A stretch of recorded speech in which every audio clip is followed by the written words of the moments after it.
welcome to another episode of The Bottom Line. I'm your host, Lauren Khalil. Our show is brought to you by Whoop. May is Sleep Mania month, and we're competing with our friends from Talking Elite Fitness, the Buttery Bros, and CrossFit Mayhem to see which teams get the highest sleep scores. We're going to be bringing you sleep tips throughout the month, and Whoop is giving out prizes to the top sleep scores on each team. Check out the description below to join our team or even get a free strap and an extra month's membership with our link.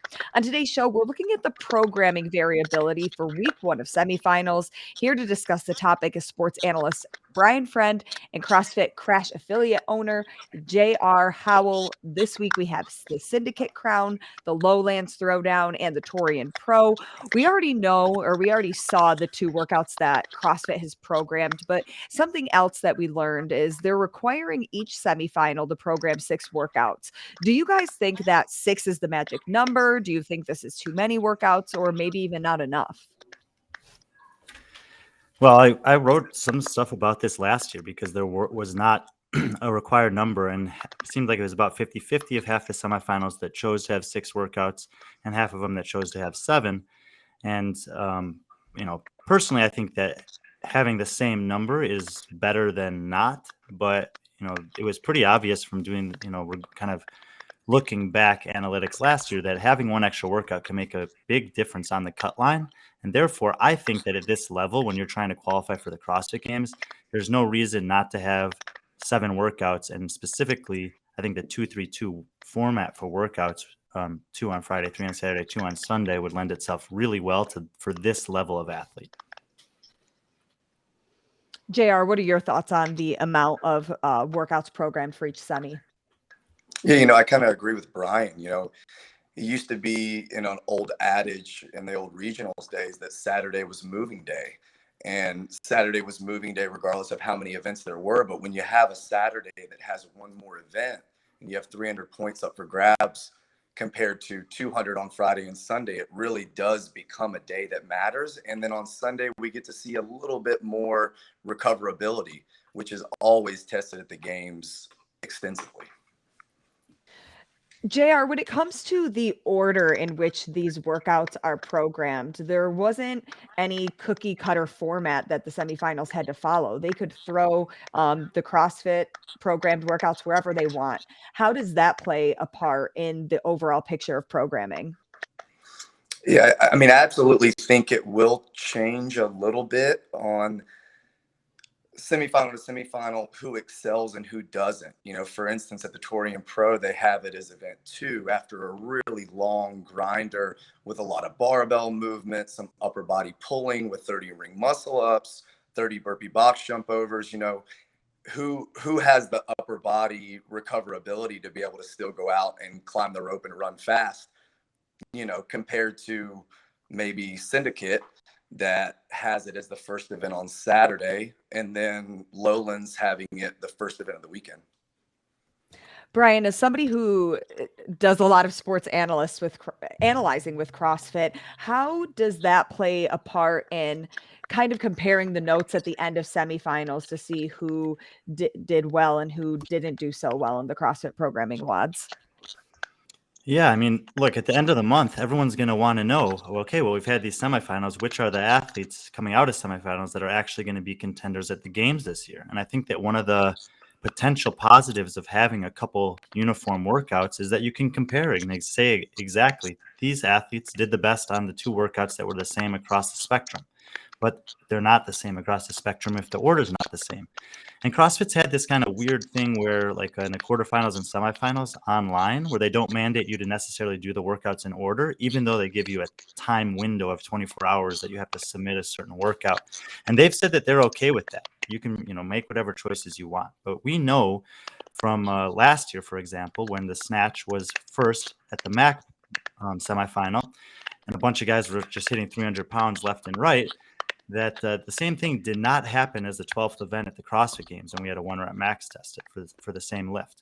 So especially in a lifting event like that, you're going to see MAC has it or Syndicate has it first, and there's probably going to be just overall a slightly better lifting percentage done on that complex than the ones that are a little bit later in the weekend. And like JR said, Lowlands will probably put up some pretty good times on the legless rope climb running workout because everyone's going to have fresh legs. So they'll be able to run a little bit faster, jump a little bit higher, climb a little bit better. And especially at Torian, after that brutal King Arthur workout, I would expect those to be relatively worse times. So we lose a little bit of the ability to compare directly from semifinal to semifinal in this format. When comparing the workouts, something else that we always look at is the time domains. It seems like they are pretty similar straight across, but do you think that having such a big bulk of these workouts being shorter that the programming is missing something, or do you think the variability in time domains gives an overall picture of fitness? JR, we'll start with you. Well, the two mandated workouts, let's just go ahead and assume that the top times are going to be well under 5 minutes on the legless rope climb workout, probably sub 3. And then you've got a lift that's not under really any kind of fatigue.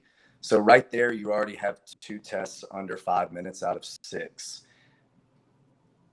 All the events have a final that is a little bit more of a power output test by a sub 7-minute workout. I think the fastest times for King Kong 2.0 will probably be sub 6. I think the fastest time for the, short mini chipper, Torian are probably going to be sub 5 minutes. And then you've got that 40-20-10 at Lowlands, and that's also probably a sub 4-minute test. So right there, half of your tests are under 5 minutes. And at that point, I think we can go ahead and say 6 is not enough.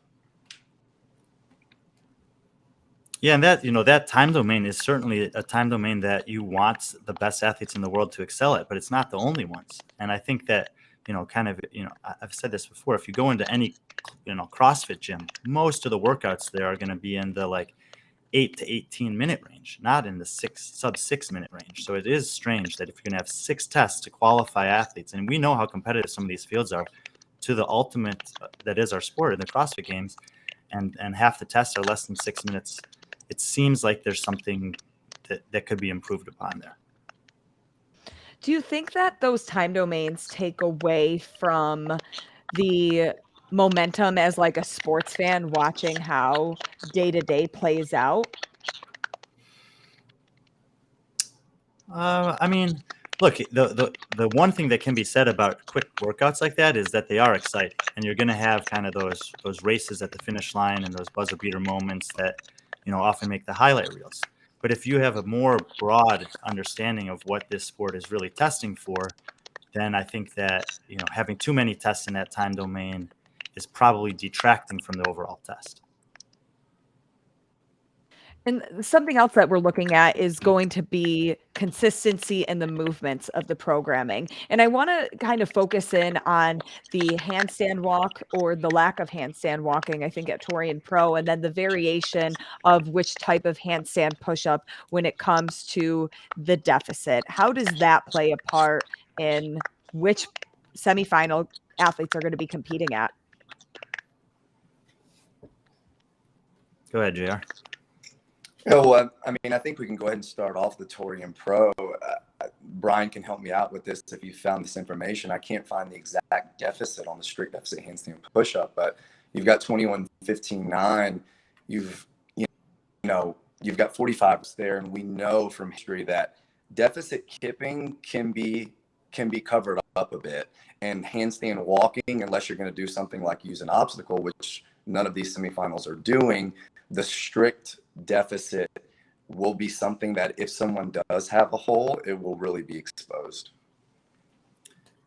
Yeah, and I think that handstand walking in particular is it's like an easy movement to tell a story with over the course of the season, right? You can have a variation of it in the open, a wall walk, or a kipping handstand push-up. You can have an evolution of it in the quarterfinals in a strict handstand push-up or a deficit kipping handstand push-up with a small deficit.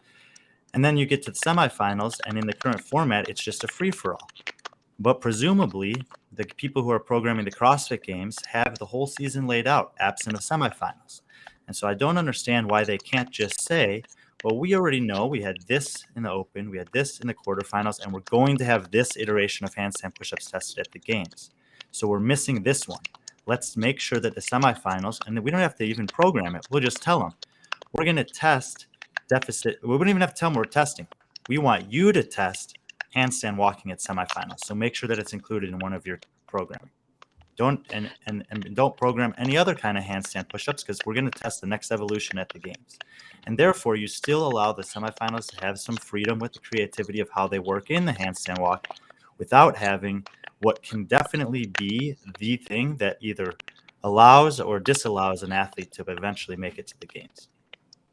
So do you in fact think that there are any specific movements that were left out that need to be in the semifinals, or even a specific stimulus that they just didn't hit the mark? Well, we can, of course, we're only talking about 3 out of 10, semifinal programming that we've seen so far. But, another one that jumps out to my mind is the ring muscle up. When it comes to upper body pulling, especially in the women's side, ring muscle ups and legless rope climbs are the two things that are potentially going to be eliminators for some athletes. Because of the pre-programmed workouts by CrossFit, legless rope climbs are tested uniformly across all of them, or mostly uniformly, depending on when they're placed. But ring muscle ups are not. And we've already seen in just these 3 tests that 2 of the tests have ring muscle ups of 24 and 30 reps. And the third one, the lowlands, has for women only has 16 bar muscle ups, which is a pretty low and insignificant number of an easier upper body pulling movement for almost the entire field. What do you think overall with the programming, JR, when it comes to those movements? Yeah, I kind of do agree with Brian there. We saw quarterfinals that had so much chatter around the ring muscle up workout, be it for the pistols or just for the combination of GHD and a ring muscle up, that we saw a lot of athletes really separate themselves, especially on that third set of 10, who can do those 10 unbroken under fatigue. Well, you have Torian that has 30, you have Syndicate that has 24, and then as Brian alluded to, you've got 20 and 16 at Lowlands. I have a feeling there's going to be some athletes that possibly could make it through the games not being great at ring muscle ups. And I think that is one skill. Sure, there's going to be some variability with how it's tested, if it's tested with other gymnastics movements, or is there interference with, other barbell movements. But at the end of the day, that should be something that's tested before they get to the games and have to do a workout like Amanda 45. Brian, what would you say your bottom line is?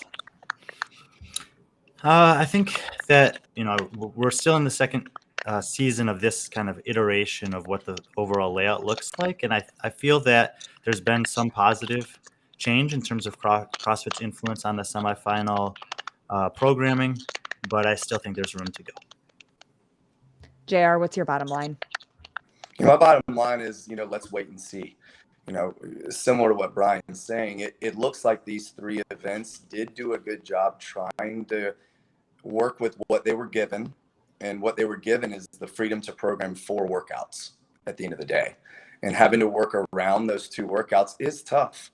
And, trying to make a balanced test while having only 4 workouts to do it in, with time constraints of team events and all that kind of stuff throughout the day. Let's just wait and see how they shake out and see who makes it to the games before we get too aggressive.